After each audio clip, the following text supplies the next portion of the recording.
بالنسبة شفتي باش وخراب شفتي أو بهركة يعني لا باب ما نقول ما يتوه ما لم يجعل لنا أي شيء بعقمي وي أمن بيسار زيادة لنا أي شيء ما بابهم مثلا أو السيوبين وتسلسل سنا أي شيء عمو خطات وفندقاني لفير بينا يعني حتى مرحلة شيء ما لشفتي مثلا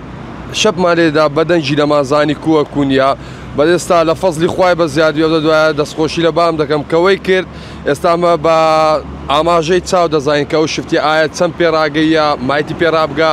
شیرنەکەی کووە